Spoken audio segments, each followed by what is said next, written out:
জামায়াতে ইসলামী বাংলাদেশের রাজনীতিতে বহু দশক ধরে একটি বিতর্কিত শক্তি। তাদের অগ্রগতির ফলে কার বেশি ক্ষতি হচ্ছে এ নিয়ে বিশ্লেষণ করলে কয়েকটি দিক স্পষ্ট হয়। আওয়ামী লীগের জন্য জামায়াতের পুনরুত্থান একটি বড় রাজনৈতিক চ্যালেঞ্জ। যদিও জামায়াত এককভাবে ক্ষমতায় যাওয়ার মতো শক্তি নয়, তবুও মাঠ পর্যায়ে তাদের সাংগঠনিক দক্ষতা ও আদর্শ ভিত্তিক অনুসারীরা আওয়ামী লীগের ভোট ব্যাংকের জন্য চাপ সৃষ্টি করতে পারে।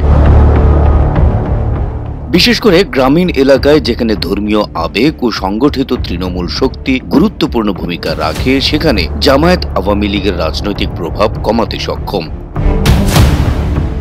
বিএনপির জন্য জামায়াতের অগ্রগতি আরো জটিল ক্ষতির কারণ হতে পারে। দীর্ঘদিন ধরে বিএনপি জামায়াত জোটের রাজনীতির অংশ ছিল, কিন্তু আন্তর্জাতিক চাপ, যুদ্ধাপরাধের ইস্যু এবং আধুনিক রাজনীতিতে জামায়াতের গ্রহণযোগ্যতা কমে যাওয়ায় বিএনপি তাদের থেকে দূরে সরে এসেছে। এখন জামায়াত যদি স্বতন্ত্র শক্তি হিসেবে এগিয়ে যায়, তবে বিএনপির ঐতিহ্যগত ভোট ব্যাংকের একটি অংশ জামায়াতের দিকে চলে যেতে পারে।